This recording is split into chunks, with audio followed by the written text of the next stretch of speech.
Halo Sobat Semanggi, selamat siang. Kita berjumpa lagi di podcast dari Semanggi University bersama saya Gunawan, dan kali ini kita mencoba untuk menghadirkan narasumber.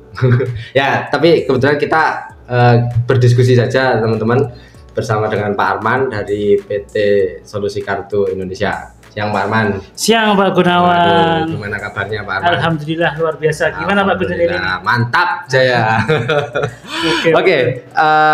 Gini Pak Arman, diskusi kita kali ini lagi membahas gaya manajemen dari sosok mantan pemimpin di KAI ya, ex dulu, yaitu Pak Jonan. Kalau Pak ex-direktur KAI ya, Ignatius Jonan. Pak Ignatius Jonan, Pak, kita diskusi karena kan sosoknya beliau itu kan cukup fenomenal dalam memimpin BUMN ya Pak ya, cukup ya selain sebelumnya di PLN ada Pak siapa itu, kapan hari itu? Dahlan Iskan. Nah, itu kan sosok-sosok fenomenal yang membangun dan berusaha mentransformasi BUMN. Yang dulu BUMN kan terkenal dengan lembaga perusahaan yang negara yang memang ruwet gitu. Ruwet. Cukup ruwet ya Pak. Nah, mungkin kalau sempat kita diberikan sebuah video pendek yang bercerita tentang gimana Pak Jonan awal-awal bergabung dengan PT KAI gitu ya Pak ya, yang mungkin kita sudah sempat lihat juga gitu ya Pak ya. Nah, kira-kira gimana nih Pak, dari video itu apa yang mungkin kita bisa petik, karena ada beberapa topik yang menarik di dalam video itu Pak. Oke Pak Kun, kita sharing ya. Ya, sharing aja. Dari yang pernah saya lihat terkait kiprahnya Ignatius Jonan ya, waktu membawa perubahan ya, kalau bilang perubahan di KAI begitu berat tapi berhasil ya kan. Mungkin salah satu quotes-nya yang saya ingat tuh dia menyampaikan bahwa strategi itu penting tapi eksekusi itu jauh lebih penting, dan beliau melakukan eksekusi tersebut secara nyata dan mencontohkan. Nah, itu yang susah. Yang ceritanya itu bahwa kalau yang hal kecil aja lah, beliau merubah toilet KAI ya, itu dibahas ya. Ya, salah satunya itu Pak. Dulu. Bahkan seorang leader pun mencontohkan gimana cara membersihkan toilet. Nah, itu dia Pak. Biar dicontoh, karena melihat susah banget nih untuk berubahnya karena sudah jadi habit dari sebelum-sebelumnya. Ya, ini aneh juga loh Pak. Kenapa tiba-tiba seorang pemimpin yang posisinya cukup tinggi itu ngurusi toilet? Nah, itu yang dilihat malah toiletnya. Nah, ini kan pelajaran apa yang bisa kita petik dari situ, Pak Arman? Kalau menurut saya Pak ya, ya memang gini sih. Di mana-mana itu kan kalau sebuah perusahaan yang menawarkan jasa ke customer, entah itu apalagi kalau sifatnya hospitality Pak. Maksudnya yang sifatnya jasa pelayanan publik ya. Nah, apalagi pelayanan publik ini kan Pak. Yang di swasta aja contoh Pak. Kita lihat industri yang kaitannya sama hospitality, misalnya hotel, restoran, sekolah, ya kan Pak. Itu yang menjadi poin utamanya kan memang selain bangunannya, selain keramah tamahan dari karyawannya, itu kan kita lihat bahwa yang salah satu penting itu kan toilet. Bayangkan kalau kenapa kok toilet? Saya rasa toilet itu kalau menurut saya, nggak tahu ya, nanti mungkin sharing dari Pak Arman. Toilet itu kan hajat hidup orang banyak Pak. Hampir orang itu pasti ke toilet Pak. Gitu, dimanapun gitu Pak. Gimana Pak Arman? Oke, kalau saya ngelihatnya sih dari sisi ini ya, yang beliau contohkan adalah hal kecil ya, itu yang bilang. Karena perubahannya model adalah perubahan besar. Iya sih. Gimana caranya? Beliau mencontohkan dari yang sederhana dulu, yang sekiranya semua bisa. Karena kalau dari ceritanya itu bahwa setelah didata seluruh karyawan KAI itu notabene pendidikannya itu 60% bahkan itu masih belum lulus SMP. Jadi masih dari banget. Nah, gimana mencontohkan itu biar semuanya mau ikut. Salah satunya apa sih yang bisa dilakukan yang dengan pendidikan seperti itu? Ya, istilahnya membersihkan toilet itu pasti semuanya bisa. Nah, itu akhirnya mencontohkan dari hal kecil dulu. Bahkan menyuruh leader-leader kepala-kepala stasiun untuk melakukan hal tersebut. Bahkan mempanismen juga kan, kalau misalnya tidak dilakukan maka seluruh toilet di kantor KAI akan ditutup. Ya, nah, itu berarti ya. Jadi benar-benar dimulai hal kecil dan semua orang bisa. Jadi perlahan-lahan baru nanti ngelihat dari sisi yang skillnya cocok mana untuk merubah ini. Itu sih ngelihatnya dari iya sisi sih Pak. itu sih. Selain toilet itu jadi hajat hidup orang banyak, otomatis semua berawal dari hal yang kecil tadi ya. Pelajaran kedua yang memang kita bisa ambil adalah gimana seorang pemimpin memperhatikan hal yang kecil dulu, ya kan Pak ya. Sebelum hal kecil aja nggak beres, apalagi kalau hal yang lebih gede atau lebih besar kan gitu Pak ya. Iya. Tapi kalau dilihat dari gayanya Pak Jonan sendiri, kalau kita bisa lihat lagi lebih detail lagi kan, selain toilet dia juga pernah tidur di keretanya kan Pak. Nah itu berarti intinya kalau saya lihat seperti itu berarti selain hal yang kecil dulu, artinya kan beliau juga sebagai pemimpin mengisyaratkan bahwa ya saya harus turun ke lapangan kan gitu Pak ya. Artinya kalau kita turun ke lapangan, kita bisa tahu apa yang terjadi di lapangan, nggak cuma hanya sebatas data dan laporan gitu Pak. Iya, menarik itu kisah itu Pak Gunawan yang kita ambil bahwa kenapa sampai tertidur ya di stasiun kereta itu ya Pak Ignatius. Jadi karena kan beliau memang terjun langsung dan jumlah stasiun itu banyak. Jadi otomatis ya mau nggak mau istirahatnya di sana untuk menyelesaikan semua stasiun se-Indonesia. Nah, yang menarik saya dari Pak Ignis Jonan salah satunya adalah beliau tidak kompromi dengan keluhan ya. Jadi setiap ada hambatan selalu mencoba terabas dengan kreativitas dan inovasi yang benar-benar harus bisa. Contohnya waktu toilet itu sendiri kan sarjana-sarjana teknik yang diminta untuk ngurusi hal tersebut membuatkan toilet satu aja unit itu 250 juta. Sehingga kalau dibuat berapa untuk gerbong kereta butuhnya 750 triliun. Nah, ini juga kembali ke toilet itu tadi. Berarti kan waktu itu memang beliau bilang bahwa kalau hal yang kecil itu memang harus diselesaikan kan Pak. Karena kecil kalau dikumpulkan jadi banyak lama-lama banyak, karena kalau menurut beliau toilet itu ada di mana-mana. Nah, dia menugaskan di video itu kan dia menugaskan anak buahnya, apalagi dari kalau nggak salah departemen teknik kalau nggak salah, orang-orang pinter semua kan Pak itu isinya. Ada project ya kan, disuruh buat project, suruh buat toilet portable, yang keluar malah budgetnya 250 juta itu tuh. Bagi dia, apa-apaan ini kok mahal sekali hanya untuk sebuah toilet. Ya tinggal dikalikan aja setiap gerbong ada berapa gerbong dan ada berapa kereta api kan. Bisa miliaran kan Pak. Nah di situ kita bisa ambil pelajaran juga Pak. Artinya bikin toilet itu ya nggak murah-murah amat. Dan itu kita lihat bahwa itu tantangannya besar bahwa Pak Ignatius ya kan. Segitu besarnya saya siapa itu Pak? Miliaran hanya untuk bangun toilet loh Pak. Tapi dengan gigihnya beliau akhirnya bisa menemukan yang hanya kurang lebih 9 juta itu. Nah itu dia Pak. Kalau di video itu kalau nggak salah dia bilang untuk bangun toilet itu dia menugaskan tim yang lain Pak. Tim yang lain kan. Yang bahkan basicnya sarjana hukum. Nah ya itu Pak. Dari sarjana hukum, dari departemen yang sebetulnya itu bukan terlalu teknis juga kan Pak. Kalau nggak salah departemen ramah lingkungan pokoknya gitu ya. Iya, saya agak lupa. Itu kalau nggak salah departemen. Saya ingat Pak. Departemen keselamatan keselamatan penumpang. Yang memang kepalanya adalah seorang yang bukan orang teknikal, tapi ya masih ada hubungannya sih Pak, karena keselamatannya juga ujung-ujungnya masalah teknikal juga ya, intinya. Nah dari situ kita bisa lihat ceritanya Pak ya, kalau ternyata dengan 9 juta aja bisa. Daripada ada orang teknik yang pinter tapi 250 juta satu unit.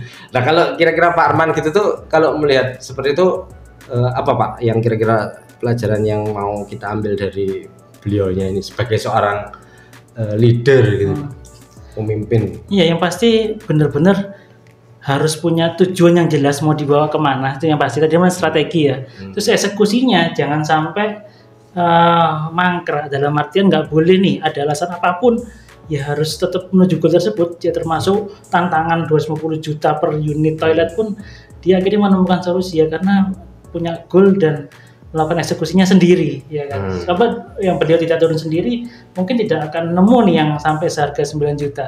Nah itu dia kan terjun sendiri, nyari rekan sendiri gimana siapa yang mau ya kan, membuat riset tersebut. Itu sih yang benar-benar dilakukan. Tapi anehnya gini Pak, kenapa orang yang memang menguasai bidang itu di teknik itu malah mengeluarkan angka segitu gedenya dibandingkan dengan orang yang istilahnya ditugasnya untuk yang memang bukan konsentrasinya ke sana tapi bisa menghasilkan penemuan atau apa inovasi yang seharga 9 juta aja gitu.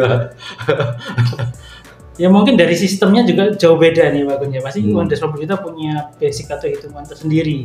Tapi lagi-lagi kan mungkin Pak itu melihat kepentingan stakeholder atau customer. Customer butuhnya yang seperti apa? Ya kan ada toilet setiap gerbong, nyaman dan seperti apa. Tidak mungkin muluk seperti yang sampai dibuatnya sedemikian rupa sehingga butuhkan sistem atau teknologi yang luar biasa sampai hasilnya di angka 250. Selain di sisi lain itu mungkin ya salah satu birokrasi Indonesia mungkin membuat harganya makin lonjak sampai di kasus. Tapi alasannya gini Pak, kalau saya lihat di video itu alasan kenapa beliau itu melakukan inovasi di toilet itu Pak. Karena kalau saya lihat ceritanya itu ternyata kalau kereta zaman dulu itu pembuangannya itu langsung dibuang ke mana? Ke relnya kan gitu kan Pak. Nggak ada apa-apa langsung buang ke relnya ngipak sana ya kalau beliau bilang kan kalau keretanya melaju dalam kecepatan yang cepat bisa kemana-mana. Bisa kemana-mana kan. Itu apa yang namanya kotoran itu kan bisa lari kemana-mana dan itu malah membahayakan lingkungan sekitarnya. Artinya kalau kita melihat di sini itu butuh ya bukan hanya masalah gerbong dan toiletnya sih, tapi kalau kita tarik lagi lebih dalam itu adalah masalah keselamatan masyarakat pada umumnya. Begitu langsung dibuang ke bawah kan otomatis mencemari lingkungannya toh Pak ya. Itu yang pertama. Mungkin terkait dari 200, saya belum pernah bayangkan Pak toilet pengelolaan toilet seharga 250 juta versus yang 9 juta itu modelnya apa? Karena kalau menurut Pak Jonan sih dia mencontohkan pesawat kalau nggak salah Pak. Pesawat itu kok nggak apa ya? Nggak langsung. Bayangkan kalau ada pesawat lewat terus dia buang kotoran di situ masuk ke kita lagi asik kejatuhan kotoran burung kan bahaya tuh Pak. Makanya kan pasti ada sesuatu yang membuat beliau itu loh ini tuh sebetulnya kok di pesawat bisa kok di kereta api nggak bisa kan gitu kan Pak. Sebenarnya kan di kereta api kan lebih mudah karena dia tidak dalam posisi di atas udara. Nah akhirnya kan kalau nggak salah lagi dari itu kalau nggak salah itu pakai ini Pak. Dia bilang teknologi bakteri kalau nggak salah Pak. Iya jadi bakterinya yang akan menguras habis itu. Nah bakterinya akan menguraikan kotoran itu di tempat itu jadi nggak kebuang gitu ya. Jadi kita bisa lihat bahwa inovasi itu tidak harus mahal. Itu berarti pelajaran ketiga yang bisa kita ambil kan Pak. Dan pelajaran yang berikutnya kita bisa ambil ternyata nggak semua orang bisa berinovasi. Nggak semua orang bisa berinovasi. Bahkan orang yang berkutat di bidangnya pun menurut saya nggak. Kalau dari sekilas itu nggak bisa berinovasi. Sehingga ada pengurangan harga cuma berapa ya dari 250 jadi 245 juta nggak sampai nggak sampai menohok gitu loh. Sekian persennya jauh kan ya jauh banget ya gitu kan Pak. Nah kalau menurut Pak Arman lagi Pak kira-kira kepemimpinannya beliau ini dibawa ke kereta api dari kasus yang toilet itu apalagi Pak yang mungkin bisa dieksplorasi. Ya dari Pak Ignace Jonan pasti poin pentingnya yang selalu beliau sampaikan adalah tidak boleh kita menghilangkan kata kerja keras. Nah itu yang tadi Pak Gun bilang sampai tertidur di stasiun dan sebagainya itu kan kerja keras dilakukan. Kerja cerdas boleh tapi kerja kerasnya tetap harus dilakukan. Itu yang boleh dilakukan. Makanya kita ngelihat hasilnya pun KAI ditinggal Pak Ignatius tetap berkembang. Yang profitnya dari dulu sekian jadi benar-benar luar biasa. Hanya dari toilet. Ya kan berawal dari toilet sampai akhirnya tunjangan untuk penghasilan setiap pegawai KAI benar-benar meningkat drastis. Itu kan yang dilakukan oleh Pak Ignace Jonan. Ya dia menyampaikan bahwa ya memang kalau cuma sekedar kreativitas itu berpikiran atau munculkan ide baru. Ya, tapi inovasi adalah menghasilkan, melakukan sesuatu yang baru itu yang mungkin susah. Ya, tapi dilakukan oleh beliau dengan cara kerja kerasnya dan itu harus jadikan contoh atau panutan ya Pak Gun ya bagi kita semua bahwa ya tantangan tuh pasti ada. Ya pilihannya mau ngeluh atau mau lanjut gitu kan untuk menyelesaikan goal tersebut.